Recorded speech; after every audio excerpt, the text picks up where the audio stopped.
ஏ ஜானுமா, எந்திரிச்சு எவ்வளவு நேரம் ஆச்சு. படுத்திருந்த பெட்ஷீட் கூட மடிச்சு வைக்க முடியாதா ஜானு? எந்திரிச்சோன்னே இப்படி டேப் புடிச்சிட்டு உட்காந்துக்கிறீ. உனக்கு என்னதான் ஜானு பண்றது? பாப்பா நம்ம தூங்க தானே போறோம், அப்புறம் நம்ம பெட்ஷீட் போத்திட்டு தானே போறோம், ஏன் மடிச்சு வச்சுக்கிட்டு? கூல் பாப்பா. இது என்ன இது? அரே நீ அப்பா.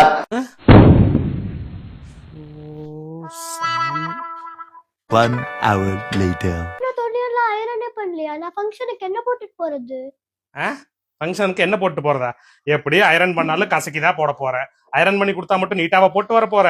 அதை போட்டு கசக்கி அழுக்கு பண்ணி தான் எட்டு வருவேன். அதையவே போட்டு போ. 2 hours later. ரொம்ப பசிக்குது பாப்பா. என்ன பாப்பா டிஃபனு? இருக்குதா இல்லையா? கொஞ்சம் சீக்கிரம் கொண்டு வா பாப்பா. என்ன ஜானு, என்ன கத்திட்டு இருக்கிற? இந்தா டிஃபனு. பாப்பா டிஃபன் கேட்டா மாவு எடுத்துட்டு வந்துருக்க. ஜானு, எப்படி மாவு எடுத்து தோசைக்கல்ல போட்டு அதுல நெய்யை ஊத்தி சட்னி அரைச்சு தோசை சுட்டு கொடுத்தாலும் சாப்பிடதான் போறேன். அதுக்கு பதில் எதுக்கு அத்தனை வேலை? டைரக்டா இந்தா ஒரு கரண்டி மாவை குடுக்கறேன், குடிச்சுக்கோ.